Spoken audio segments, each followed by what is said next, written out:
Hello, everyone, and welcome to this event hosted by the Circular Trade Analytics Group. My name's Tom, and I'll be introducing today's speakers and chairing the Q&A.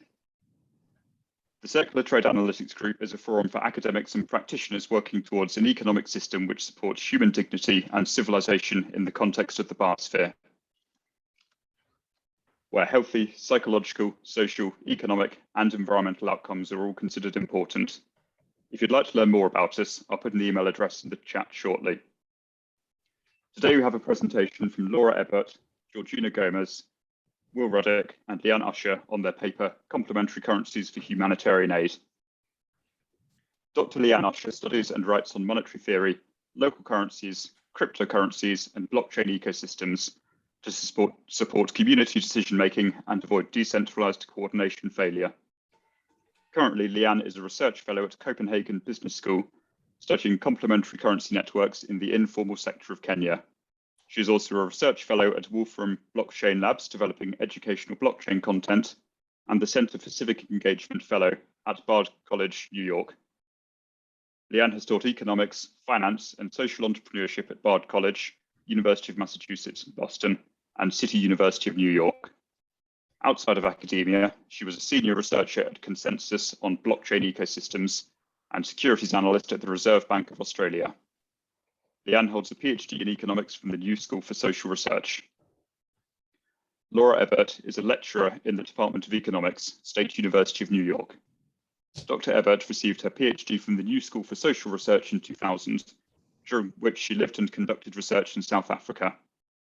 Her dissertation focused on contractual savings institutions in South Africa. The question was whether contractual savings could be used for reconstruction and development in the post-apartheid era.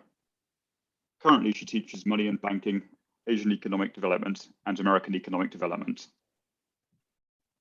Georgina Gómez is an associate professor in institutions and local development at the International Institute of Social Studies of Erasmus University Rotterdam. Dr. Gómez obtained her PhD with distinction with a thesis on the redes de trecu, the community and complementary currency systems in Argentina. She has published widely on complementary currencies, monetary innovation, solidarity finance, and local economic development, and is president of the Research Association on Monetary Innovation and Complementary Currency Systems. Will Ruddick has been researching community currencies for the last 20 years and pioneering action research in Kenya for the last 10. He founded Grassroots Economics as a non-profit foundation to help spread best practices and empower communities to develop economic commons. Will, Leanne, Laura, and Georgina met when Will was seeking colleagues to help analyse pilot data and improve methods for humanitarian and development aid.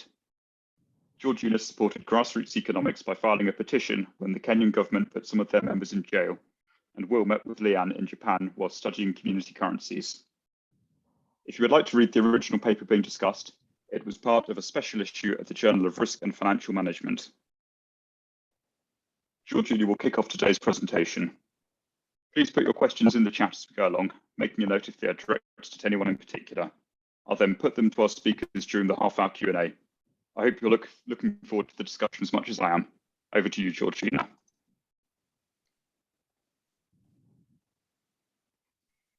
Thanks very much, Tom. And first of all, I would like to show you what the paper looks like. It's open source, so you can download it from anywhere.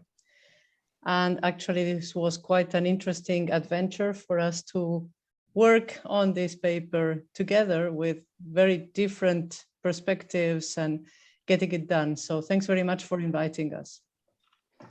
So I will start by saying where this idea came from, the idea of humanitarian community currencies. How did we get these two worlds in one? So let me first speak about aid delivery and humanitarian aid delivery, which is what normally happens after natural disasters, famines, earthquakes, and so on. And the most common modalities of aid delivery is cash, kind of vouchers. This is the first question. And within these three key modalities, you can make them conditional upon doing something or unconditional. So every beneficiary gets them without doing anything in particular. And in more recent days, you can make cash kind vouchers in either physical or electronic form, or well, mobile phones as well. So whenever you need to deliver aid, humanitarian aid, the most preferred modality these days is cash, because the idea is, well, cash is very easy to distribute. Cash is known by everybody. You can simply give it and get it used immediately. And you don't have the logistical problems of moving things around as when you want to give specific things in kind, like food, for example. So you don't have to worry about that. People, you just give the cash, people use them in the ways that they feel more fit. And this, of course, will have an impact on the local economy. But this also has some problems, because many of the things that the beneficiaries spend on are not necessarily local. And this is one of the first problems that we saw. Vouchers would be a way in between. So with vouchers, you can control what people buy, what they spend on, where they spend it, and who spends it. You can better control who are the beneficiaries of this aid.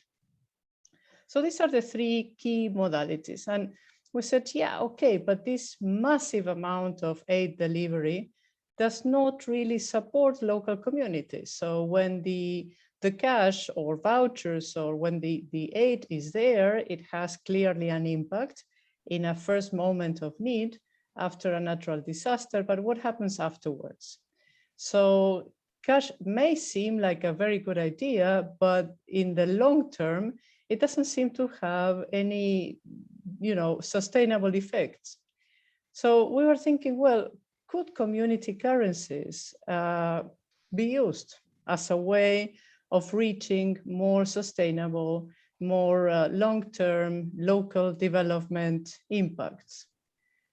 So I'm not sure if in this group, this slide is necessary at all, but when we speak about a community or complementary currency system, we are referring to a non-profit organization that exchanges goods and services with their own currency. So it's local by definition, it's non-state, it's interest-free. Actually, it can even have a negative interest, and it's used as means of exchange. That is, this is not a currency to save. And I say, why is it to be expected that complementary and community currencies would have an impact on the local economy? Well, this has to do with a concept, a principle called selective spatial closure. And afterwards, my colleagues will discuss this in more detail. And it sustains that complementary currencies can create selective spatial closure in the sense that they create self-reliant cells of production and trade. From the side of production, because you bring in, you integrate idle resources, even things that some of the inhabitants at the local level may consider that is waste, but they are in fact things that others can use. And from the side of trade, it's by linking local supply and demand that would not meet without this additional complementary means of payment.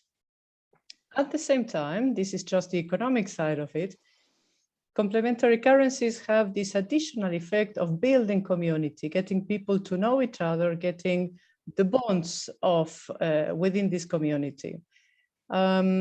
We can add additional features, like they improve the responsiveness of the monetary system at the local level. And for some groups in some parts of the world, they are an additional and an accessible income option, especially for women, youth, people with disabilities, elderly, and so on. In a way, it creates this local insulation from the global world, because with complementary currencies, you can only buy things that are produced locally.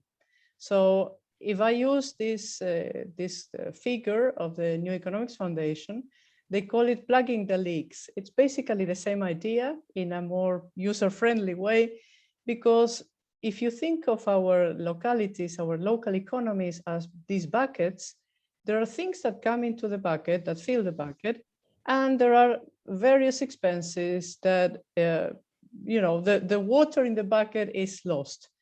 So what if we plug the leaks? That is the concept of selective spatial closure. We prevent many of these flows, these outflows, happening at the level of the local economy. So this was the basic idea when we started the paper. What if aid delivery is done using a complementary currency system? Would we be able to plug the leaks, not only to provide aid in the very short term, in this moment of extreme need by people that have been affected by disasters, wars, etc., but also to create self-reliant cells of production and trade at the local level. So this was the beginning of our inquiry. And I pass on to Laura now. Thank you.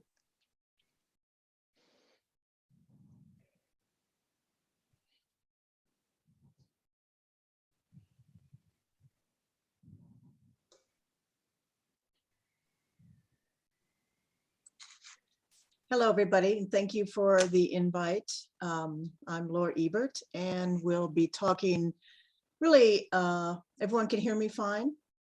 Good, okay.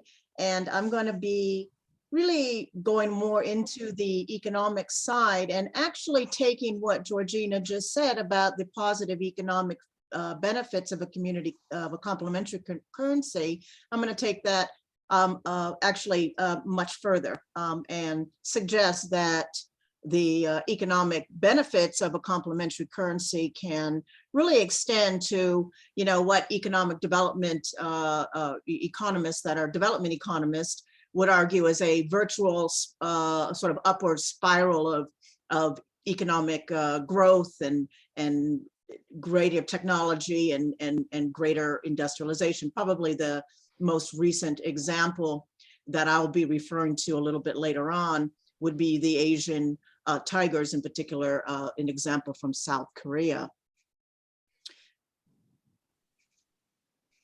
I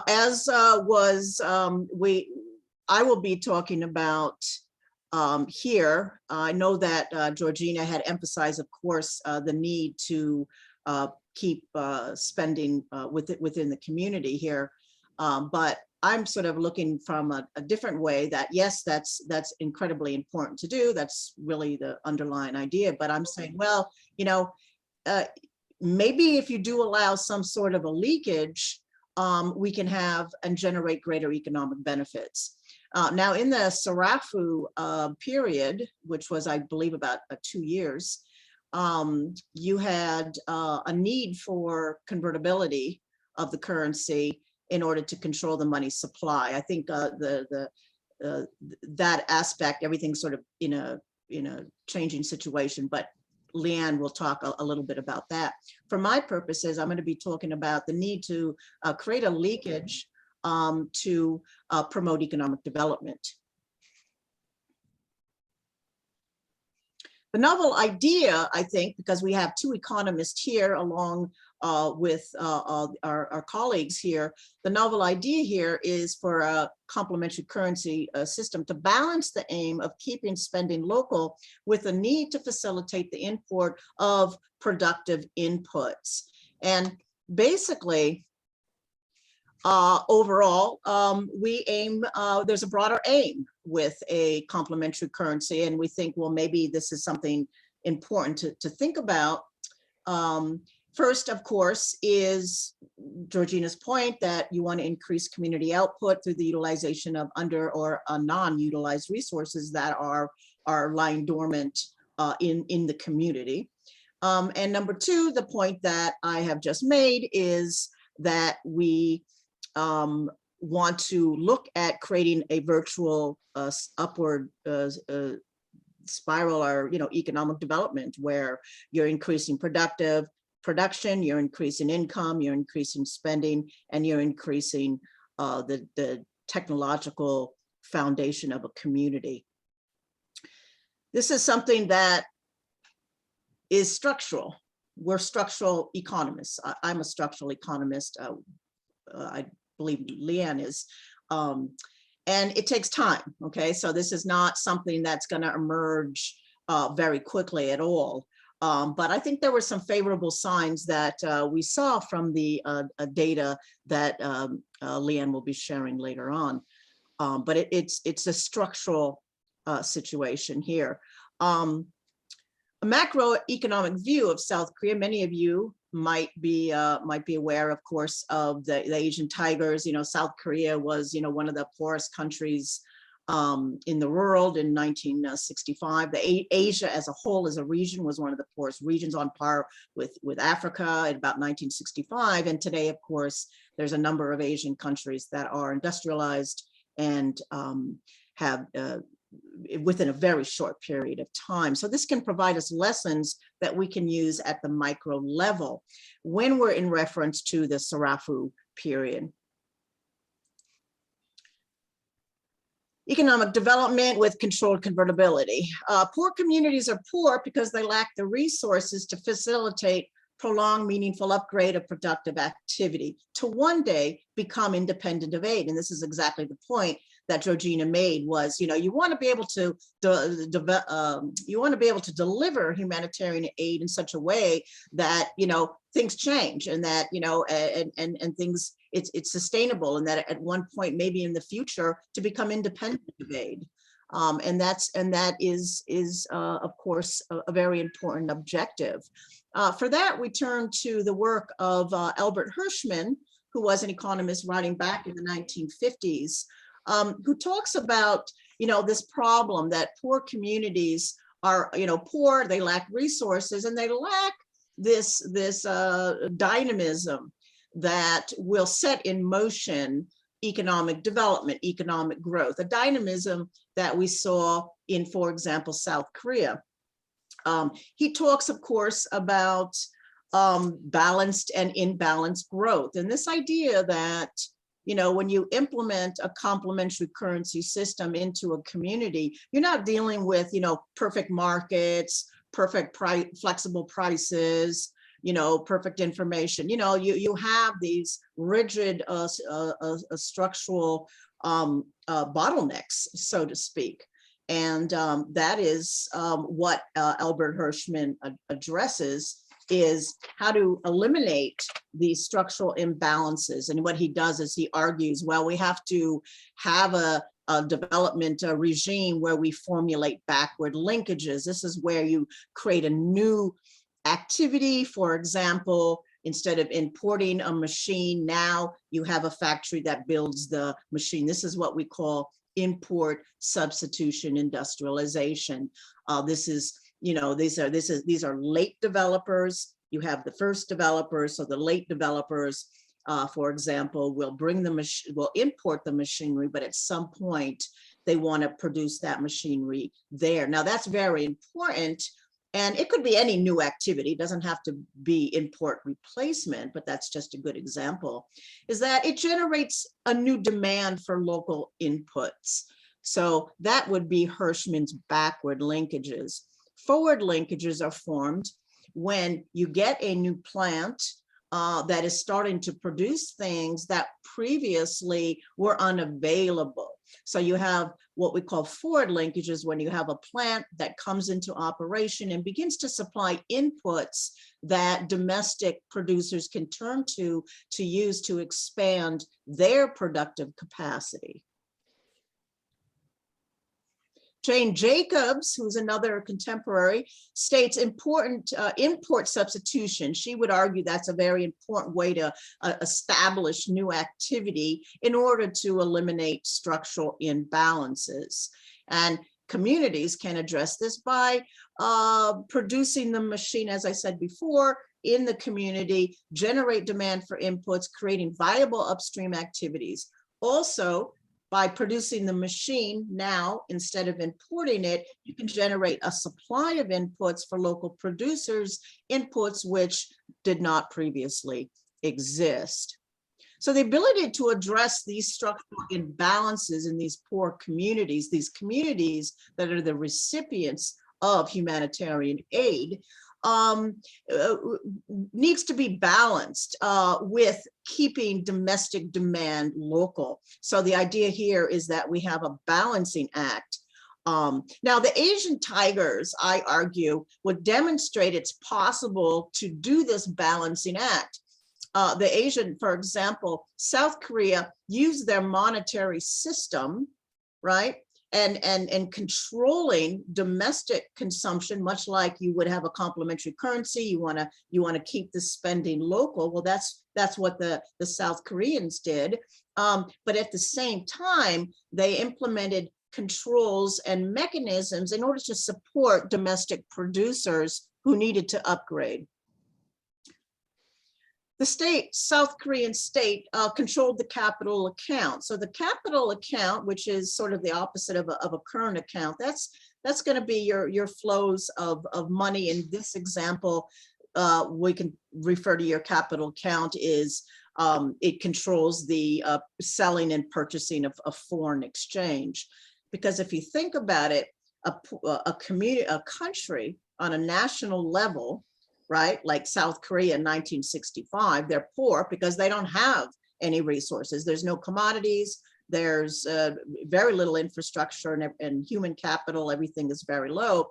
Therefore, you need to be able to have a source of foreign exchange to bring those imports in that you don't otherwise have. Well, South Korea, but at the same time, you don't want to give everybody access to foreign exchange because they're going to need to buy that foreign exchange with the South Korean currency, which is a leakage from the South Korean economy. Much like with a complementary currency, if you have convertibility and you spend on something outside of the community, that is a leakage. It's the same thing. Here, we're just talking about a country versus a smaller community.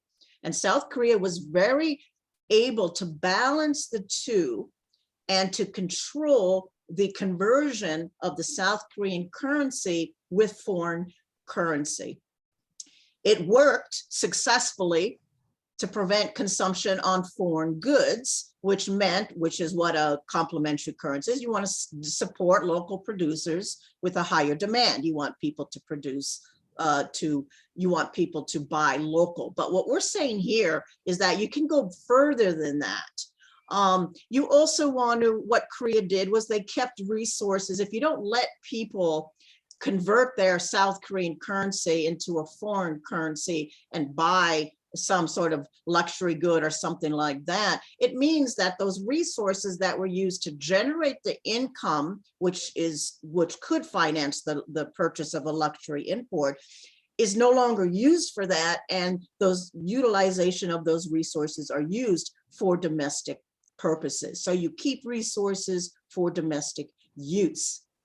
Finally, and this is where in the Sarafu system, where the issue of convertibility is and capital controls is, I think things are flowing and they're a little bit different now, but this would be pertinent to that period of time.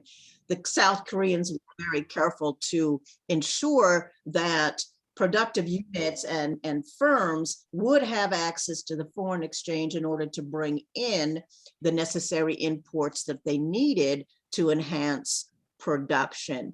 And so this is a macro idea. It's a structuralist, heterodox, macroeconomic idea that we're applying, and we're saying, well, we can learn some lessons here with a complementary currency in a small, slum on the outskirts of Mombasa or someplace else. And there are lessons to be learned. Finally, just to sum up here, during the grassroots, which is Will's institution here, a grassroots goal is in first of all, what you want to do if you're looking to, follow some of the lessons from the sort of South Korean miracle case is, one, you want to utilize spare capacity of community resources. This is, again, keep spending local, make, get as Georgina pointed out, make sure that people can sell the resources they have that they might not otherwise be able to sell if they were using a national currency, for example. So you utilize those resources. Number two, in the case of a centralized system, the Sarafu period is a centralized system, you provide the convertibility for productive firms. So you have a leakage, but the leakage is only designed to support firms for productive purposes. Which brings us to 3, is the imposition of capital controls so that you're able to have some sort of mechanism for people, producers within the complementary currency, within the community, to be able to access those imports. Now things are, Sarafu is now changing, and will be discussing that. And we're moving from a centralized to a decentralized. So the issue of capital controls now is, it's different. But in terms of the Sarafu period, this would have been a possibility. So that's my contribution. Oh, and one more thing, very important, if I am almost out of time. Very important, because you're all probably thinking right now, we're doing during we have humanitarian aid, we have a complementary currency, we don't want any leakages.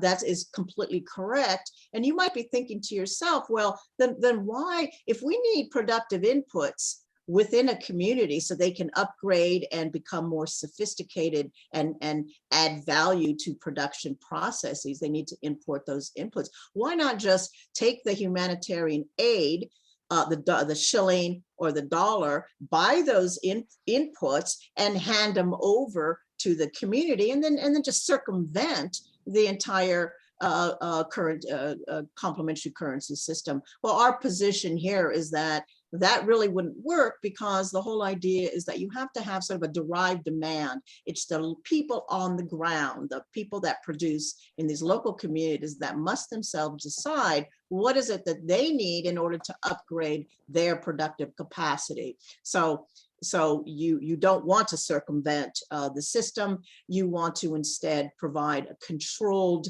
convertibility in order to facilitate this process. And I think that's all for me right now. Thank you.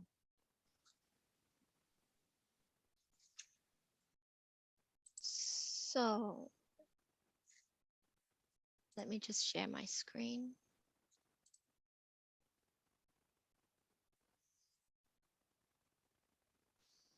Oops. Oh, okay. Thank you, everyone. Thanks for coming. And so I just want to say that this paper was a collaboration with very, we all had our own piece to input into this.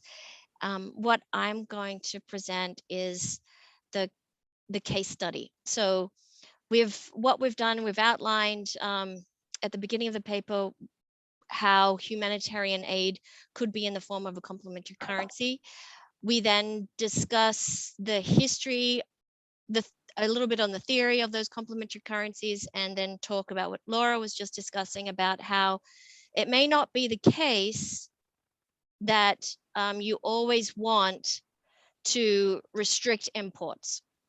So what we're saying here is that there is a reason in a very low developed area. And so the case study here is of slums in outside of Nairobi and Mombasa. These there is there's limited resources, limited technology, but there is a lot of spare capacity in certain areas, like in labor and in various areas.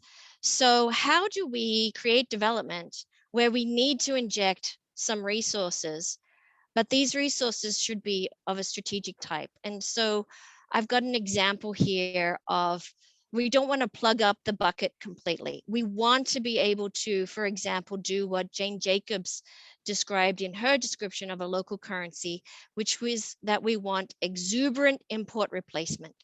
We want to be able to import the tagine, the little clay oven, which doesn't yet exist in our economy, because we want to replicate it. We want to build that, replace it with our own tagine, and then move on to the next kind of import that we want to bring in, imitate, use it to facilitate innovation and replacement. And so this emphasis on learning by doing, and learning not just from within your community, but from outside of your community, was a very important part of development economics and development strategy for Albert Hirschman, who wrote about this in 1958, and later on Jane Jacobs. Hirschman never described a local currency, but Jane Jacobs definitively did. So what we did in this paper was that we used this kind of macro international development type of import substitution and the problems with import substitution to locate the Sarafu experiment that Will Ruddick has put into place. So this is Laura and myself coming in with our international development theories and using them to understand and interpret the Sarafu monetary system. And there were challenges along the way. There's undoubtedly, it is very difficult when you have, when you are moving away from the mutual credit, which does not have conversion, and you start adding conversion, that there are difficulties there. But our argument, our understanding of the situation was that the conversion was necessary, and it was necessary for allowing for imports and to allow for the excess of monetary creation in CC to drain away, because the injection of CC is through membership. So the way that the Sarafu network works is that members get allocated an amount and when they sign up, and so that's a one-off addition to the monetary supply. The members cannot go negative, and just as well, because we're talking about people in the precariat and we don't want to encourage debt. So everyone will have a positive balance. And so the humanitarian aid comes in as community currencies and is injected across the membership. The membership is networking with each other and spending with each other, but we're allowing an ability for some of these members to have access back to Kenyan shillings when there is too much CC in the community and when there is a need for this access to imports. Now, this conversion by GE is discretionary. It's completely discretionary. It's up to them as to whether to convert or not. And in fact, primarily, they leave this to their donors to offer conversion. That discretionary conversion, which is draining. So I've got the two ways that you can remove currency from the system, either through either for the reason of draining, because you don't want too much, because if there is too much, it can devalue the use of that currency in relation to shillings. Versus another reason to allow for conversion is to have access to necessary strategic imports, which builds into Laura's productive production. So there are difficulties that I'll discuss. I'll go over these again at the end. But basically, in the paper, we first did a timeline of from 2010 to 2021 and put the structure or the design of the Sarafu currency, and it started out as Eco Pesa, Bangla Pesa. There were multiple pesos. Multiple community currencies. It then converged into one single community currency, and then went onto a blockchain. And once it was on the blockchain, we have data. And this is the very important point of this, is that by having data, we can study this. And so that is why we have the paper that we've been able to produce, and why one can do research in these types of communities. So I've circled here the period where we had a mutual, where I have described it as a mutual credit, and I've described it as a mutual credit, even though it is a positive balance. The corresponding negative balance is with GE. So if you consider a mutual credit to be one where debits are equal to credits, and if you included GE as a imaginary negative balance, then it would add up to 0. But since GE is since GE is maybe independently issuing its debts, which are its positive balances to everyone, which is independent, it's exogenous, right? Then you might say, well, no, this is not a mutual credit. But the way we've described it in the paper is that, okay, you can have a pure mutual credit. You can have on one end of the spectrum, you can have a pure convertible currency where the amount of supply is completely exogenous and convertible, freely convertible at the bank on the other side of the spectrum, but you can also have something in between. And in our case, the way we describe Sarafu is that it's somewhere in between. And it was more like a mutual credit when there was a paper currency and it expired. So the expiration date of that currency, if you read the paper, it describes how the currency expired. That expiration was encouraging reciprocity. So what it meant was that if people are all allocated 300 shillings, equivalent to 300 Kenyan shillings or 300 sarafu through membership, then at the end of the year, if they have more than that, that would expire and it would be deleted from their account. So their incentive is to go back to where they started. That type of incentive, which is to go back to where you start from, is exactly the same in a mutual credit. The incentive, at least should be, to go back to where you start from, i.e. you start at 0 and you may go negative or positive, but the incentive is to go back to 0 in the long run, which means on average. It doesn't mean at any point in time you might be there, but on average, you're in the long run, that's your attractor. You want to go back to 0. And by going back to 0, you have now reciprocated. You have earned what you spent or spent what you earned.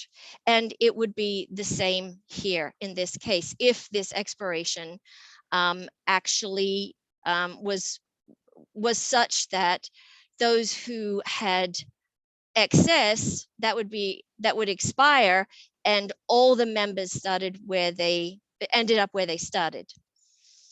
What, of course, happens in this type of situation is that there are some members who could be considered free riders, or those members who would have simply spent the initial membership that was allocated to them and not earned it back.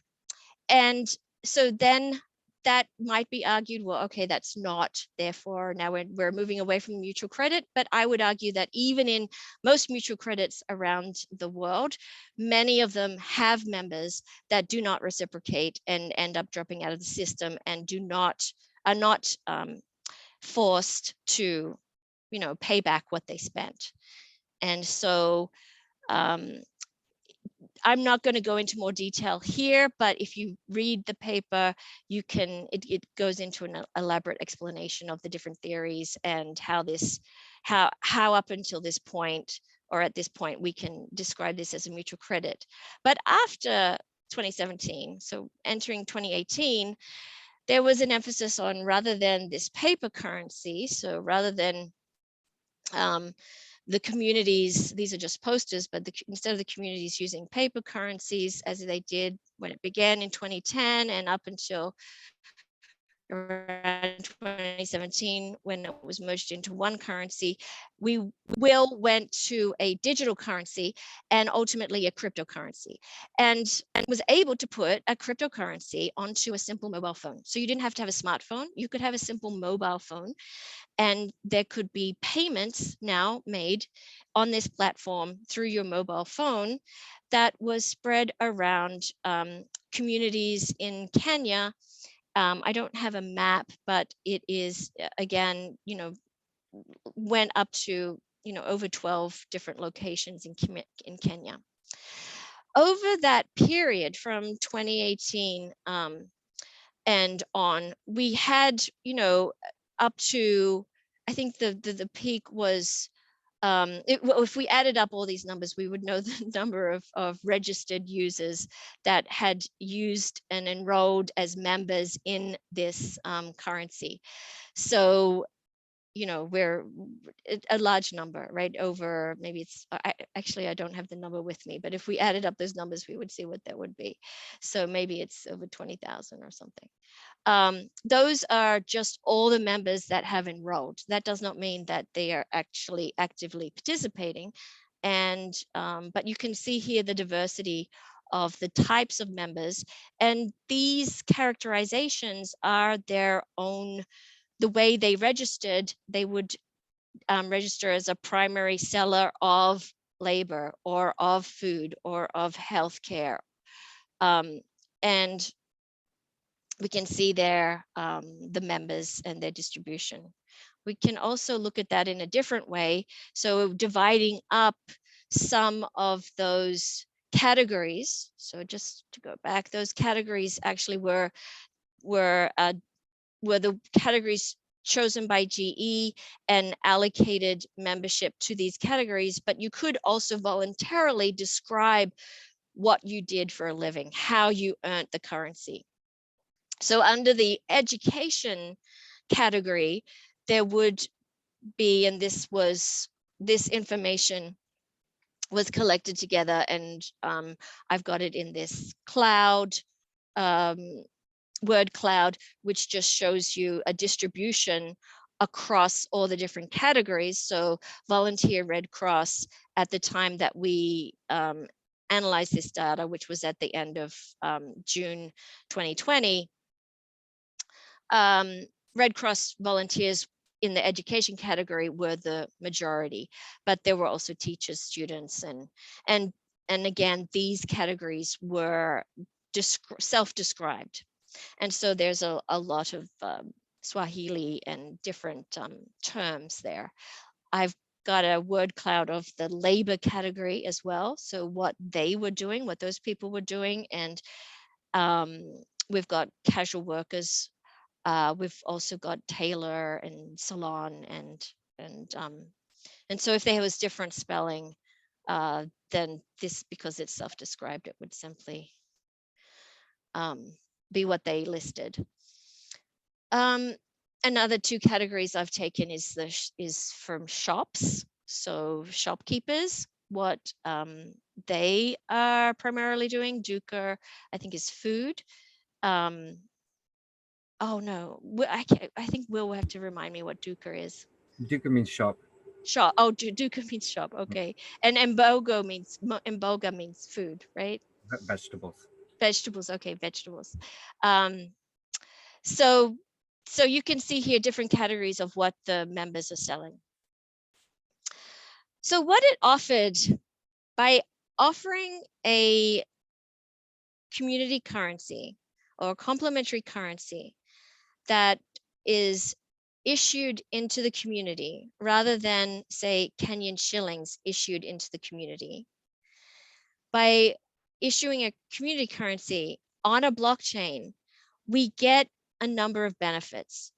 And some of those benefits in this mind map here, some of those benefits are that the community currency that is issued, we can, and the way it was issued is that there was training that was taking place and the tokens were issued. There was different workers that were employed on behalf of GE to distribute this currency, to seek out and register users.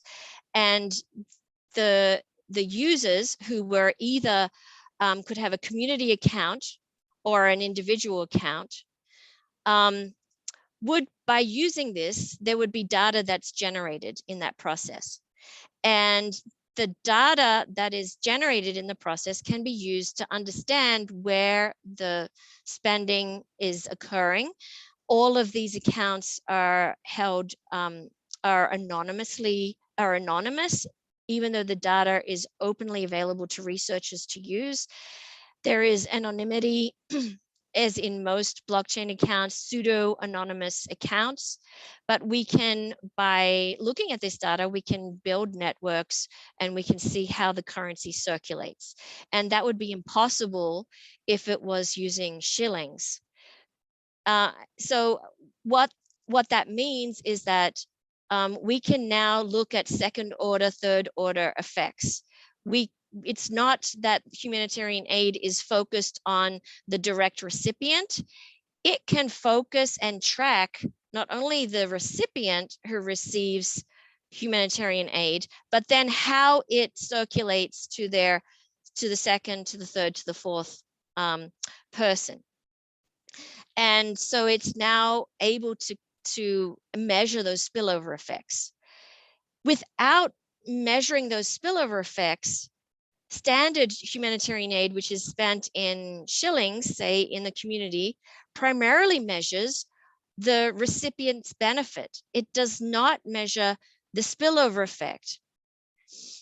When my colleagues, Georgina and Laura, have just said that when it's spent, when humanitarian aid is distributed as cash to members of a community, if it is in shillings, they can immediately spend on imports which do not necessarily, they're not necessarily strategic imports or productive imports. They may be imports that are competing with local goods. And if they're spending on imports that are competing with local goods, then they are reducing ultimately competitiveness and development of local industry. Instead, they are benefiting industry external to this community. And this community, which is a precariat, people in the precariat, in that class of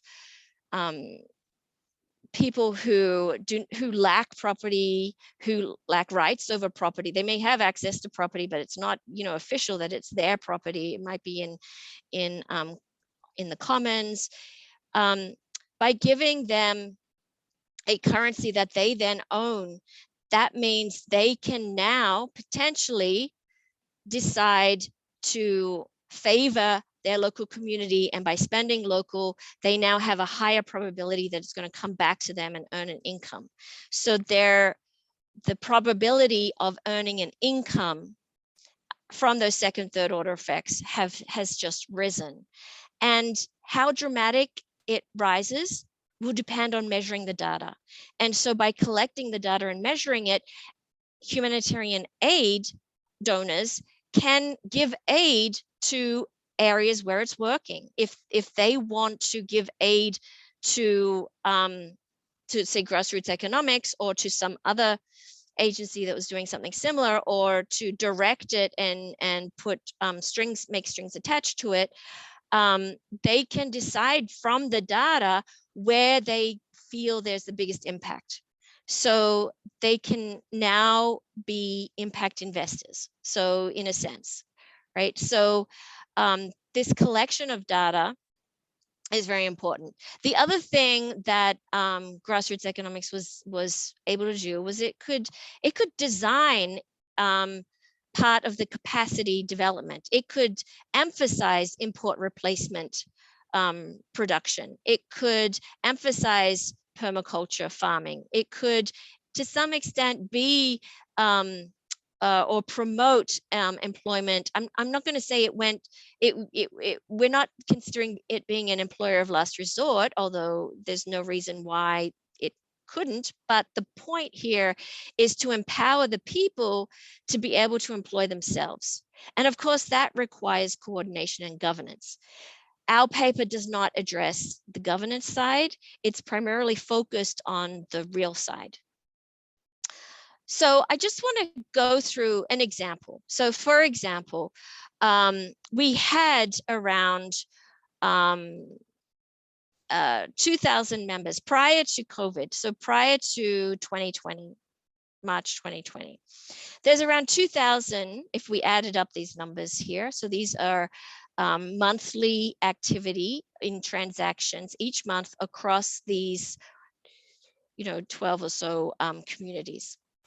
So if we added them up, we're around 2,000 2,000 different people participating every month, around 2,000, and it's growing. So around 2,000 people are participating every month. And then COVID hits. Just prior to COVID, Will's organization, Grassroots Economics, partnered with Red Cross. And so Red Cross wanted to, run some pilots in some different communities and look at increasing membership using these community currencies, complementary currencies. Then COVID hit, so all hell broke loose. GDP actually went negative in that year, and there was a decision to ramp up and increase membership.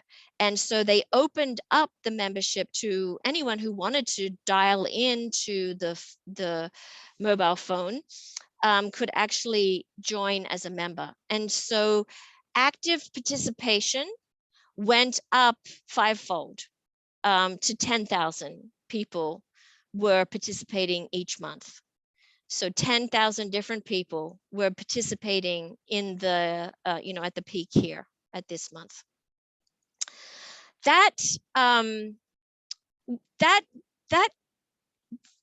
decision to drive membership and allocate funding was in direct response to COVID, but it grew much faster than what the network grew. So the reason you want a complementary currency is because you want to be able to spend it somewhere, and the person you spend it with, they want to be able to spend it somewhere, and the person, and so on. I think the speed at which this grew obviously was much faster than what the network could absorb. And so naturally the membership, or the participation and active membership declined. But and that in itself, I don't see that as a bad thing. I think that it's an interesting experiment. But let's go to the next. But what it did have, there were negative consequences of that. So once you now have too much supply in the system, if you don't drain it out quick enough, then people end up with having these balances on their books and they don't know where to spend it. And now, even if culturally it's still one-to-one, the fact that you don't know where to spend it or can't use it means it has been devalued. And we kind of all understand what that means. If you put too much money into a system, either you might have inflation or in some fashion it devalues.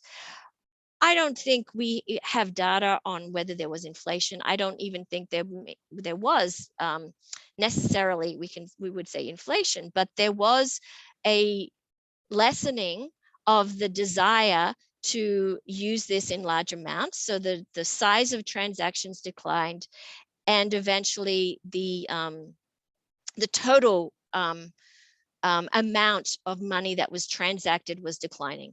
And this decline matches with our membership decline. So there was decreasing participation.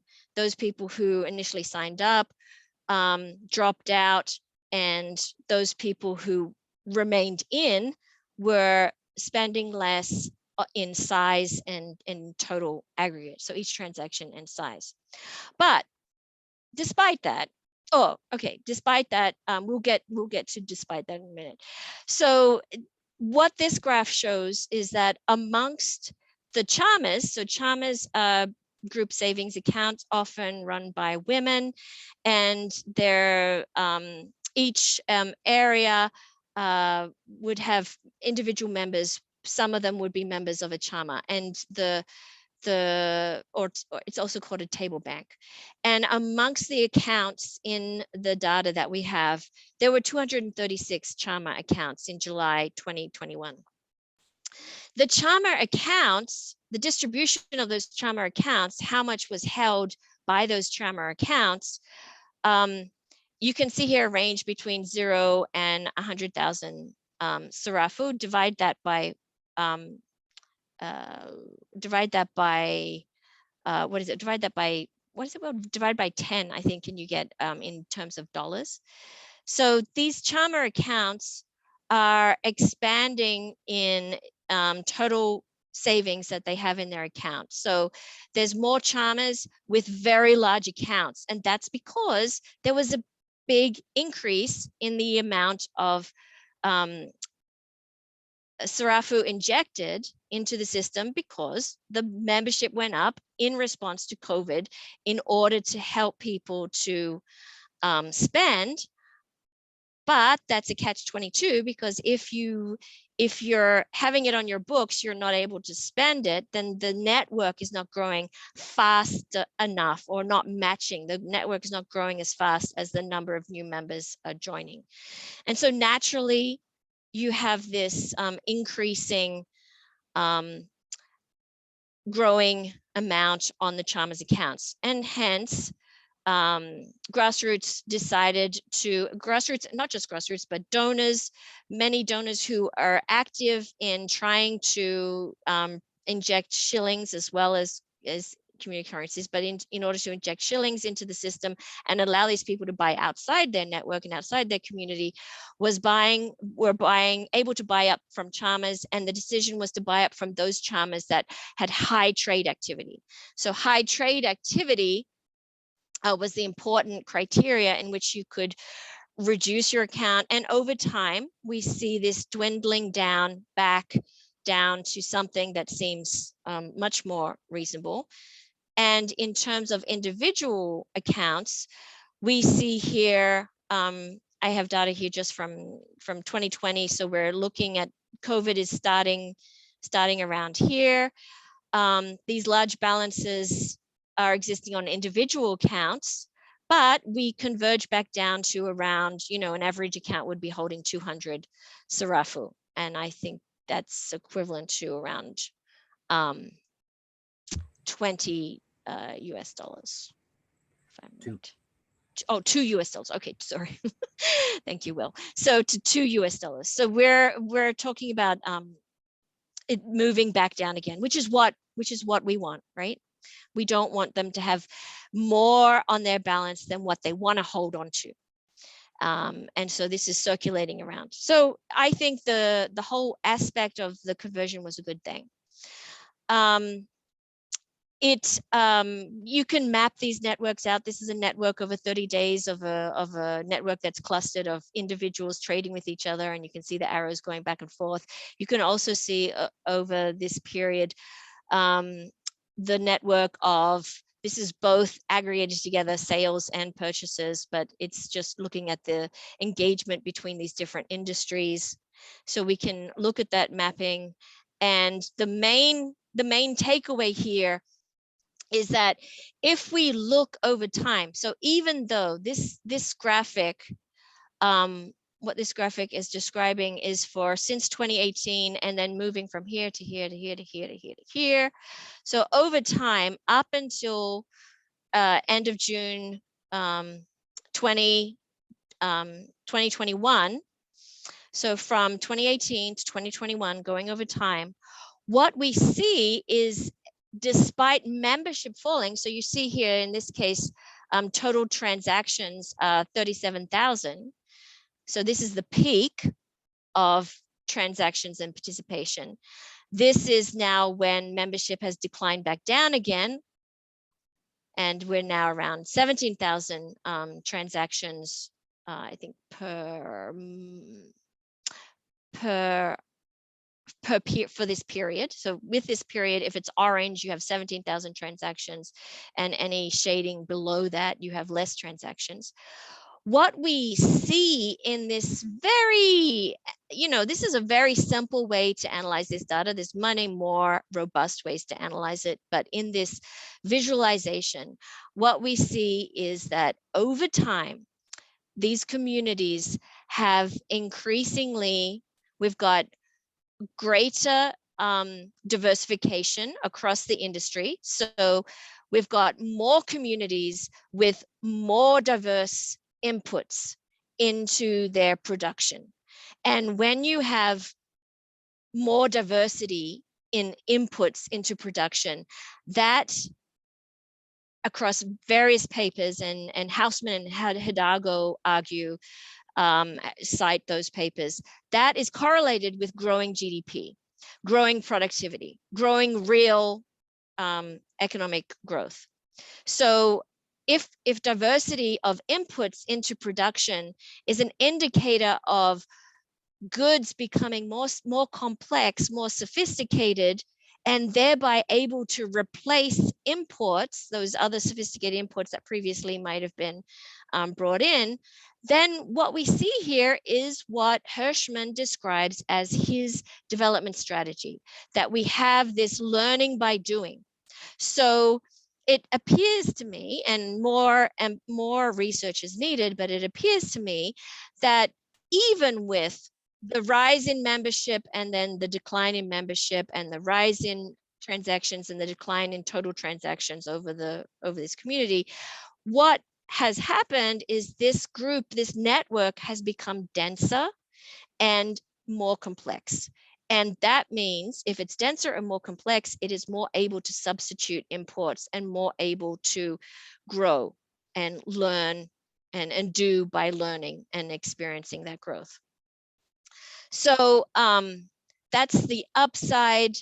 The downside is that you have the way that this is controlled is with this exogenous injection and this exogenous removal. It's hard to control. It needs tweaking. And I think Will's new methodology is much more endogenous. So it's much more about creating money endogenously, whereas this is more about, you have a certain amount injected and then you have to pull some out because too much went in or so forth. It's of course difficult to target strategic imports like that are going to be replaced, and through this exuberant replacement is not always what happens. Sometimes you will, if you have access to converting, you will start substituting your local production, and that's exactly what we're trying to avoid.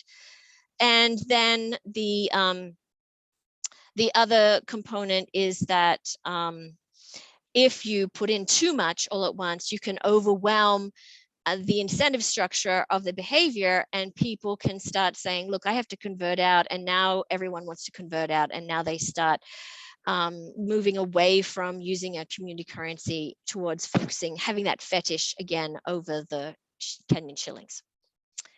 So now I'll stop my sharing and go to Will. Hey guys, let me get the sharing set up here.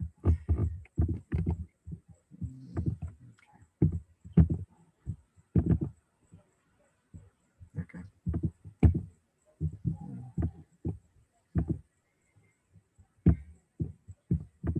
How's that? Good. Okay. So I'm going to be really brief here on some of the lessons learned and kind of talk about where we're headed in the future around these programs. I think the team here kind of pulled out a lot of really good lessons and a lot of good analysis. When we switched over to this one voucher model at the beginning of 2020, we were leaving an old platform provider that we were using for the tech, moving to a new one, and we were basically kind of gotten to this position where we could only operate with one voucher while we basically rebuilt the system. And that was supposed to take a month. Instead, it took about 2 years, and we're about to launch this week now.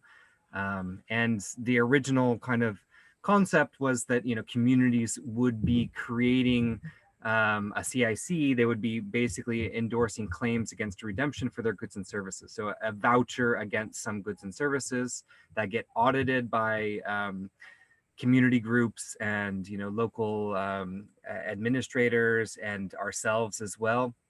These CICs get created and given to the group, like they're the issuer. It's their voucher, just like you would be a bus company issuing bus tickets, for instance. And so that was kind of, where we had come from, in a way, from, what Leanne was describing back in our paper vouchers. And we had a brief moment of doing this digitally that we had to abandon, and then this kind of 2-year period and extreme kind of expansion that was not in this model. So one of the things that we talk a lot about is these capital controls, like in terms of how many vouchers are getting issued versus pulled out of the system. And in the case where we're issuing vouchers based on actual goods and services with legal obligation as credit obligations, it makes that capital control, at least on the issuance of the voucher, upfront instead of just constantly issuing them.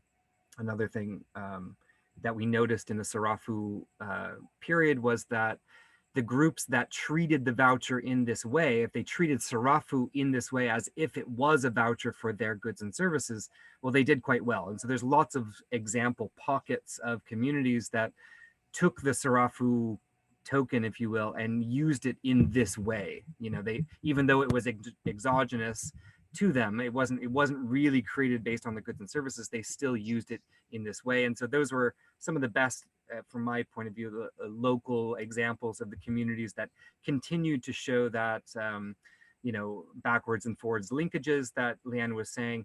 And then those groups that got essentially airdropped without that understanding or without that sort of core group, those ended up being users for a short term in the system. And from the Red Cross perspective and a lot of the aid perspective, there was still a lot of good in that sort of airdropping, because they were able to target aid in a certain way that they hadn't been able to before, and get data about those communities that was helpful for them to continue building like import replacing businesses and cooperatives. So there's a lot that's still going on with Sarafu in terms of pulling it out of circulation still, and now replacing it with their own community currencies. And so that's kind of the stage that we're in right now. We're literally about to launch this. We're doing a lot of testing still right now, but basically Sarafu, the existing Sarafu in circulation, we're using as a voucher for grassroots economic services. So groups can use that Sarafu as a voucher for their own voucher creation, right? So it becomes sort of a redeemable voucher for the services that grassroots economics is providing. That includes a lot of training, different types of like marketing materials, like we help them make posters and different stuff for their businesses and groups. We've reduced a lot the initial, so there's still an airdrop on our side. So this Sarafu voucher is still being given out to people, but very, very small amounts, and really meant to be just a training token in this case. And then the groups are now encouraged and enabled and trained to create their own vouchers. And this is just, we won't have to go through it so much, but basically they get to name it as a group. They describe a unit of account. So we're not, there's no requirement that they use shillings as their unit of account. They could use eggs, for instance, and establish a redemption rate, like 1 Banda voucher, for instance, is equal to 1 egg or equivalent value. That egg might have a market value in shillings of 10 shillings. We're kind of standardizing it. So far, that has been around the value of the unit of account a lot of groups are using. It's not just eggs, it's or equivalent services. So you get a group of 28 women that have all kinds of different stuff that they're creating. There's also an expiration rate. This is basically for within the group, this expiration rate goes to a community fund. So it's actually like a Gessel tax. They consider this like another loan. So like a lot of these are community savings and loan group or tabletop banks. So this is another page in their loaning book where they've all given each other a mutual credit. They keep track of it every week, what everyone's balances are, and make sure that the high balances, get to spend their high balances on the low balances. And this 2% a month is also just to encourage that spending. And they're also selling these vouchers out of their group in kind or even with cash to other people in the community, quite often as a discount voucher, like you would sell a bus ticket, for instance. So yeah, the community fund, the total supply is fixed here by the commitments of goods and services of the members of the group, right? So think of it like a mall voucher, and each business in the mall is committing a certain amount of their goods and services. The ballpark on this, the maximum allotment per member is about 1 month's of proven sales revenue. That depends a lot on the chama or the type of group it is. There's validation with photo evidence that they actually do sell that stuff. There's endorsements by local authorities. There's elders and chiefs in the group themselves, and we do a lot of trainings and quizzes to make sure that they've kind of passed that. So this is sort of what we're testing right now, and kind of moving toward in the future. And this is in some ways very similar to what we came from in the paper voucher model. So in some ways, this is sort of a decentralization of what we had done with Sarafu for the last kind of 2 years, without really wanting to. And then on the humanitarian support, there's a lot of ways that humanitarian support is looking at working with these. We're doing a randomized control trial right now with the World Food Program. So we come in and do work with the communities on doing resource mapping and training. There's analysis of transaction data in terms of them using Sarafu in the past or their new vouchers. And there's a few things that aid organizations are looking at. They're looking at purchase of the vouchers. So they will purchase a subset from the community group in the same way that they would redistribute a voucher from a vendor in a cash and voucher program. They're taking some of these vouchers from the community group or buying them and giving them out to internally displaced people or refugees around those communities. And then they're watching to make sure that they're actually redeemed. And they may do 2 or 3 tranches of this depending on what's going on in the area. So in this way, they're using the local community as a vendor, where in the past they might dump a voucher and then just buy it back from some wholesaler or something like this in Nairobi for food. In this way, the voucher creation comes from a nearby community. There's discount purchases of vouchers. This isn't necessarily on the humanitarian space, but more like on the crowdsourcing space. So everyone invites 5 people, everyone in the chama, that the group that created the vouchers, they invite a bunch of people and they offer those people to buy their vouchers, often at a discount. And so it's a way for doing like kind of crowdfunding. So they get some capital to do something like build a new syntropic agroforestry plot or buy a water tank, right? And then people have the vouchers that they can come back and get the water with or get the food with.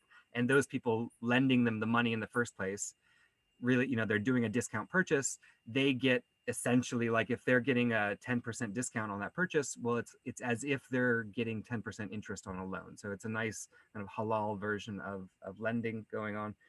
And then we have like capacity building cooperative businesses, the same that Leanne mentioned, like going in and saying, let's, there's a lot of missing elements here in the village. Like we could build a maize mill, or we could build, a water catchment system. So getting aid organizations to come in there and use this data to identify what's missing in the community, and use that also as a way to increase the vouchers being issued. And the redemption potential of those. So in general, we're really just trying to build this knowledge base. We've put a bit of best practices from some of the work we've done with Red Cross on this documentation site.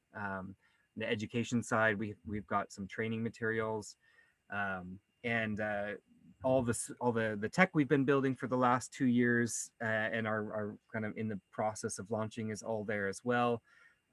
We've migrated onto making our own very small blockchains that don't, have a huge energy usage, and there's no selling off of any sort of like volatile governance tokens. Really, it's just a decentralized ledger, such that if any node in the ledger shuts off, it'll still be resilient. That's really the point of us using blockchain, is to make sure that there's a layer of infrastructure where people can have access to writing their instruments, their vouchers here, onto a public infrastructure that's not going to easily go away, and it's not going to be able to be censored easily either. And then in terms of legal systems, we've been working a lot with folks like Chris Cook on like what does a commons infrastructure look like around this? Like how do we create How do we avoid becoming a platform that creates vouchers for people and instead really invite a lot of people into the space, the service provision space, and look at groups that are offering services, whether it's blockchain nodes or mesh network nodes or tomatoes, as a commons of people coming together to offer services and looking at currency in this case as a governance decision in that commons. And that includes grassroots economics as a foundation as well, like what services that we're offering into this greater commons. So, and that's all I had, guys. Yeah. I'll stop there.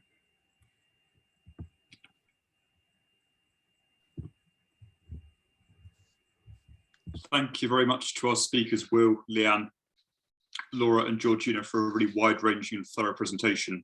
I'm sure you'll all agree with me that it lived up to its promise of a compelling combination of theoretical groundwork and empirical analysis. So we'll now move on to the Q&A.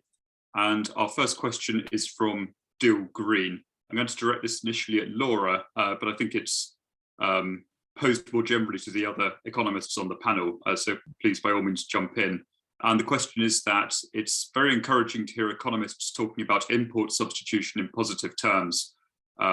We often encounter that it's considered a negative idea as it signals detachment from the wider economy. And Dill would like to hear a bit more about the positive aspects of import substitution. Oh, that's a great question. And yeah, it has sort of a bad rap, but it really is the foundation for the Asian miracle with South Korea and especially South Korea, Taiwan, and of course, before that, Japan.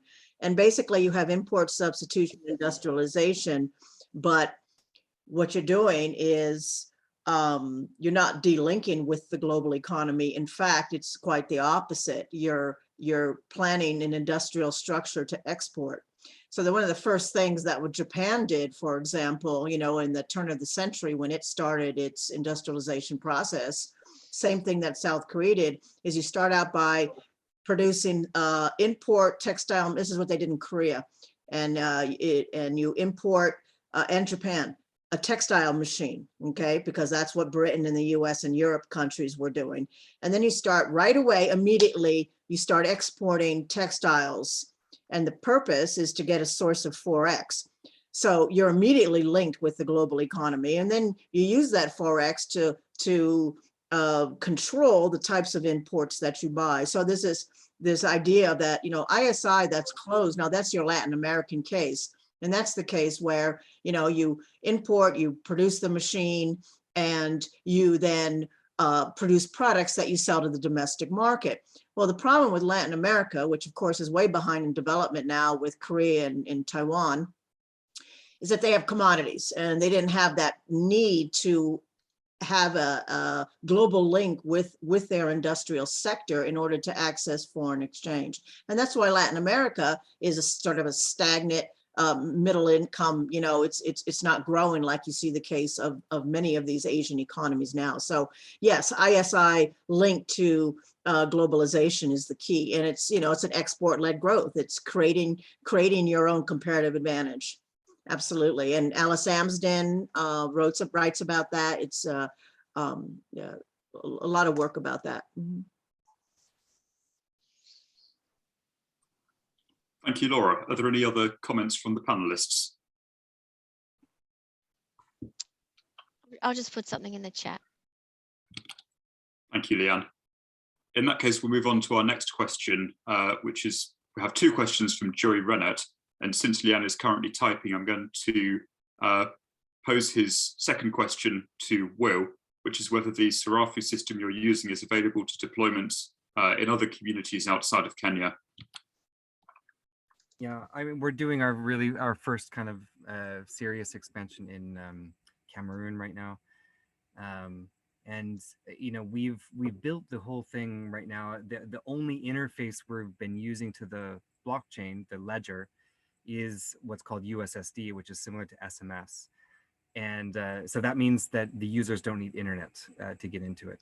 That is a blessing and a curse, because it is a blessing because people don't need to have internet, but it's a curse because you have to deal with the telecoms. And unless you have a very, very cheap access to those services at a telecom or a 0 rating, it becomes quite hard to do. So that's limited us quite a bit, but we have a Telegram bot now, and we also have, you know, a few other like interfaces where mesh networks and web-based interfaces. So if you're in a community that has internet, right, it becomes a lot easier to use these programs. But what slowed us down the most is having to deal with telecoms.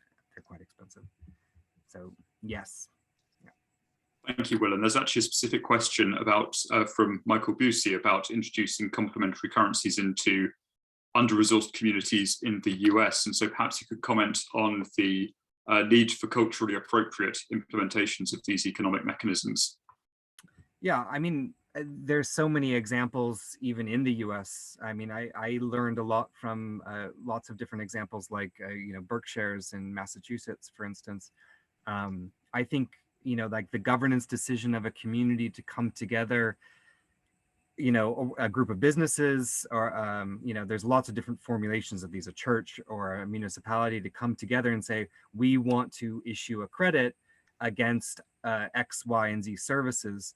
That's a beautiful decision-making process. And so like developing this as an economic commons takes a lot of thinking and work, and you know, Tom and here and Dill Green and lots of people have been working on that sort of articulations of how to do that. I think that that is actually more important than the technology itself. I'm quite sort of phobic to a lot of the Facebook-esque kind of platforms that will help you to make these. I think that I'd like to see a lot of the tech. I mean, in the humanitarian space, it has to be nonprofit and non-rent seeking and easy to develop. And, you know, even the blockchains we've developed, they can run on little tiny computers, even with one neighborhood, just to have your ledger system. And then, you know, have interfaces that you guys want to use. So we're really trying to make this as decentralized and, you know, last mile as possible. But the real heart of a lot of this is the political process of going through and actually talking about and demonstrating what this means. Usually with a community, we'll play games with beans with them to represent the currencies several times. I mean, maybe even a week of bean trading before they're actually creating their own community currency, just so that they really understand the concept. They understand where it's going to go. Is there going to be a taxation on these beans? You know, how is that going to work? Yes, you can make blockchains and Raspberry Pis as well. I see Michael Hammond, but yeah, over. Thank you, Will. Going back to Jerry Rennett's first question, which I'm going to direct towards Leanne, and that is around the discretionary conversion of complementary currencies into national currency. In the early stages of your presentation, you suggested that this discretionary conversion was decided upon by donors. And following on from Will's comments about empowerment of decision makers, why were conversion decisions not made by the members or users of the complementary currency?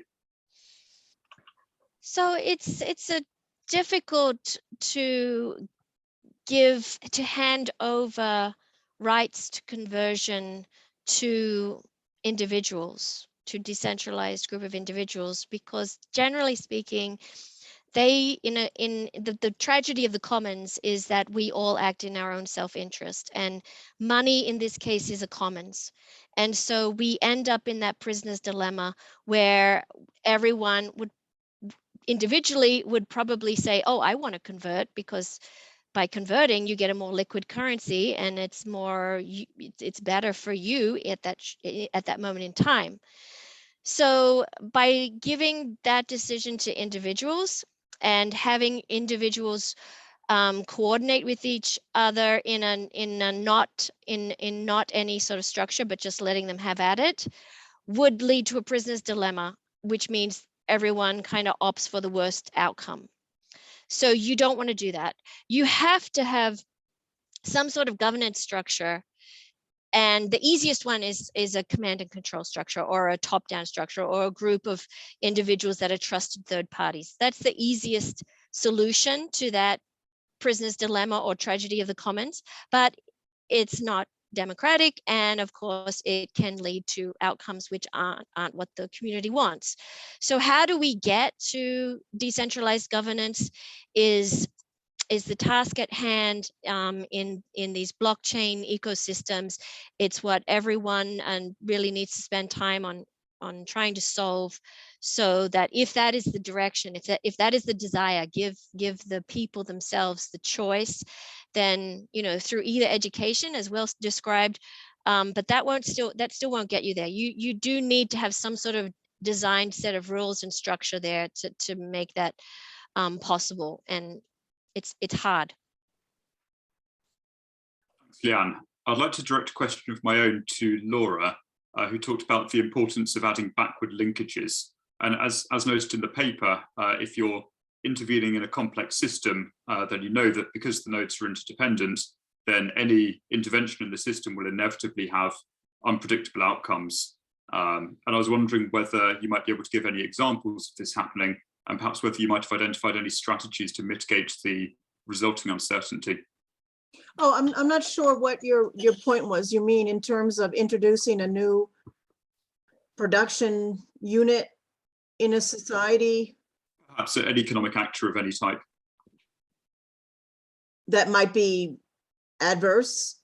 Potentially, if you're worried about unintended consequences, then if you're intervening in the network, then due to the non-linear nature of the dynamics, then you might be concerned about, whilst you might be attempting to achieve one thing, you accidentally end up with a completely different outcome. Yeah, I mean, the whole, strategy of wanting to, upgrade and, have this sort of virtuous cycle. You're talking about the potential to disrupt that process, right? Yeah, it's in the case of South Korea, mistakes were definitely made. I mean, where you would pick companies, you would target industries that you thought would be winners. They'd be able to, ramp up and achieve economies of scale, and have, for example, in you embrace a company and you look at, well, we're going to do economies of scale. We're producing for the export market. The company gets really large, and then all of a sudden you have a huge amount of rent-seeking behavior, and they start to impose, and the society as a whole loses because of that. And so you find, that would be an example from South Korea. I don't know an example from the other.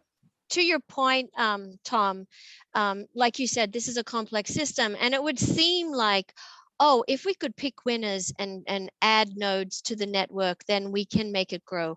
But unfortunately, these outcomes are emergent, and we don't know, ultimately what is, we can't structure this. It's kind of has a bit of a life of its own. And so our, the consequence is that whatever design you're doing, it's more of an art than a science. And I suppose tweaking as you go through iteration is.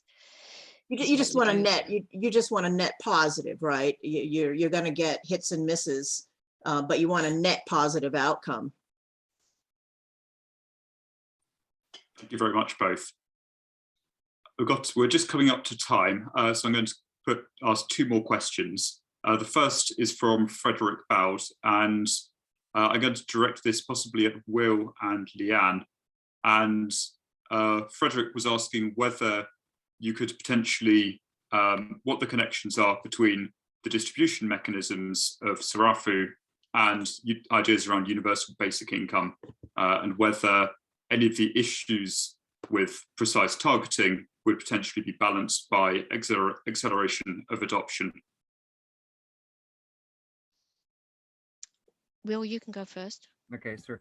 I mean, the redistribution of the taxation. So we did. I mean, even in the Sarafu system, we did start doing a Gessel tax, which is essentially a demurrage that's pulled back into a community fund, and then we would redistribute that. I mean, there was also the initial distribution of Sarafu itself, which is something like a basic income, but it's not continuous. So, but the taxation and redistribution of that tax was. And even when we're going to smaller villages doing the same kind of model where they create a voucher that's fully backed by their goods and services, they're still taxing it in the same way. And they have rules where they're voting on where that taxation goes. And in some cases, they do want it to act as a basic income for, especially for vulnerable populations and elderly. So I think that, you know, the redistribution of an automated Gessel tax or demurrage into a basic income is a nice source of a basic income, because it's still a fully backed credit by the community. I really am distrustful of any sort of inflationary systems. I just, yeah, I feel like we've been burnt a little bit too bad by that. And I think I've seen a lot of, you know, like Circle's UBI and a lot of these programs where they also have to get some crypto whales and whatnot to start buying off some of the excess of this inflated vouchers that are being issued around Europe, for instance, with Circles. So I feel like, you know, to avoid that problem, to have the capital control up front, that, you know, issuance is really based on real commitment and real goods and services, and then to have UBI based on some type of automated taxation and redistribution. Yeah, over. Yeah, just to reiterate, you don't want to just, you know, start willy-nilly adding supply unless you have a way to destroy. And that is why, given the previous design under Sarafu, where you are giving out a currency and that there were only these positive balances, which I think is reasonable in very poor neighborhoods that are fearful of debt, then you need a way to destroy it. And that match has to happen. So a basic income is going to is one way to redistribute income. So you can think about how to do that. And you can think about how you distribute the destruction of currency or the taxing of currency as well. Thank you very much, both for those answers. Our final question is from Michael Hallam, and I'm going to direct this to Georgina. And Michael is wondering whether there might be a shift away from relying on centralized commodities towards a wider decentralized primary production model that combines local resilience in basic artifacts coupled with solar generated energy sources, which are by their nature much more evenly distributed. Do you have any comments on that, Georgina?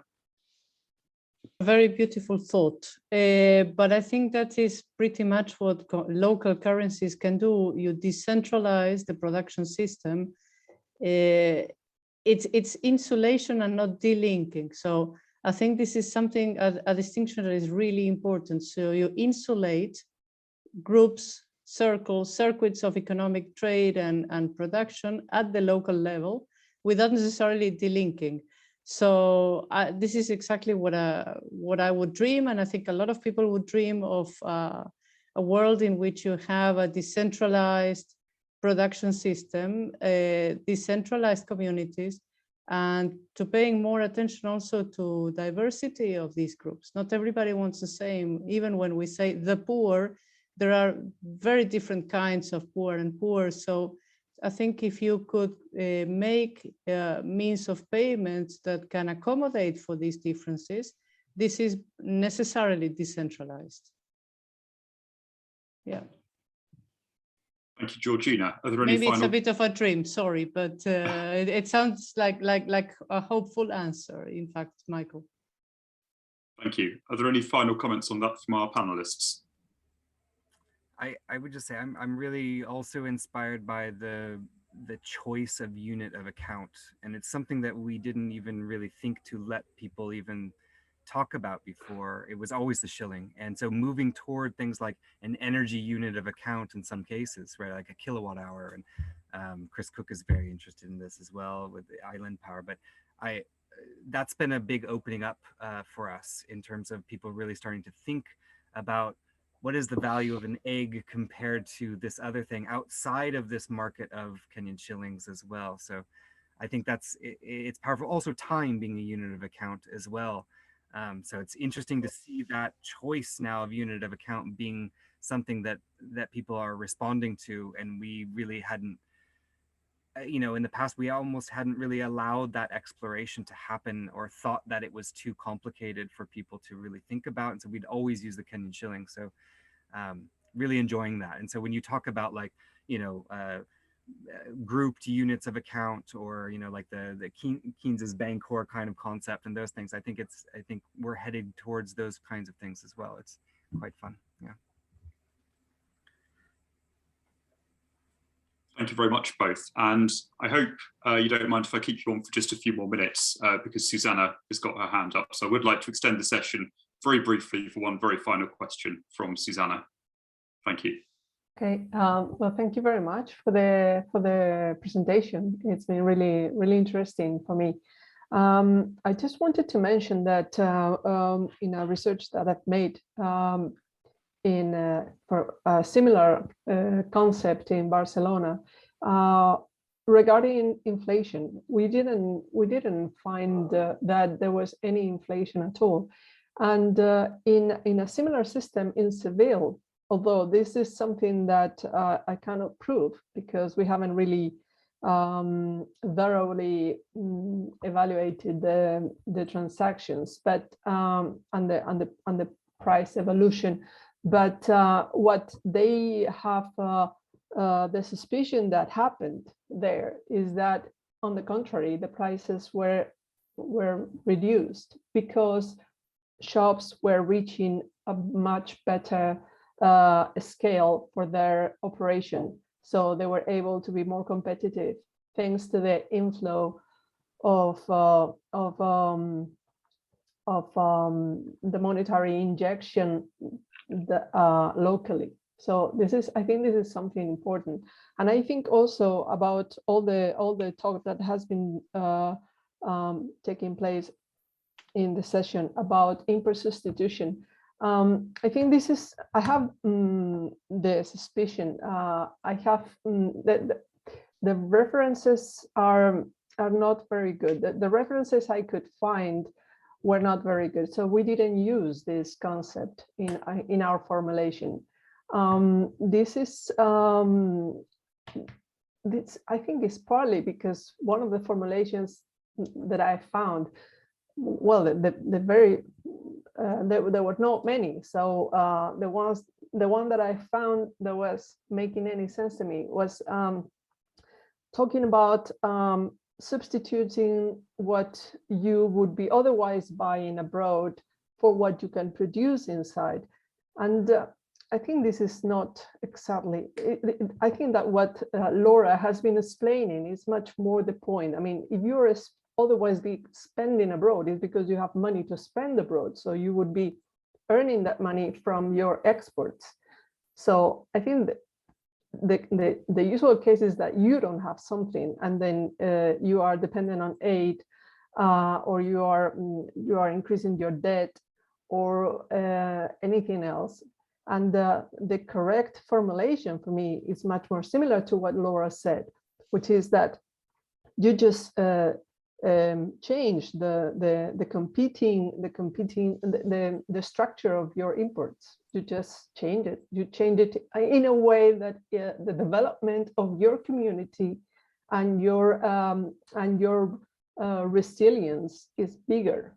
So you can then use your potentialities, your resources to produce much of what you need, and then you also are able to produce something to export, and then you have some money to import, and then you have a more sustainable position in the global economy. So I think that, that formulation that Laura said, I couldn't find it anywhere. So I think well, I'd like to be in contact with you and be more, finding out more about correct